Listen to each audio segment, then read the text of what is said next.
Welcome to the Salmon Runs YouTube. Enjoy the video. You start by getting the right kit and setting an efficient stance. Put on proper keeper gloves and pads, fasten straps snug but comfortable. Don't wait to adjust later.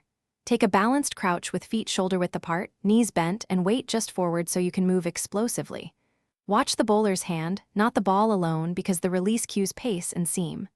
Once set, keep your glove line around chest height and relax your fingers. Tension slows your reactions. Now focus on dynamic catching and footwork that win games. Move with small, quick shuffles rather than big lunges so you stay balanced.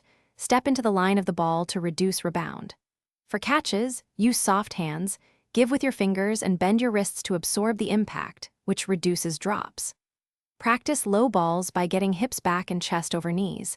For high takes, push through your legs and keep eyes on the seam. Repeat these in progressive net drills for muscle memory. Finish plays decisively and manage common problems before they cost you. For stumpings, collect the ball into your body, place it into the pocket of your gloves, then whip the bails off while keeping your foot grounded. Look at the stumps until the bails fall. For runouts, favor a two-hand overarm for accuracy and relay quickly. If gloves get slippery, tape the palm or change gloves between innings. If you feel slow, add reaction drills and shadow practice. Thanks for watching. Consider subscribing if we helped you.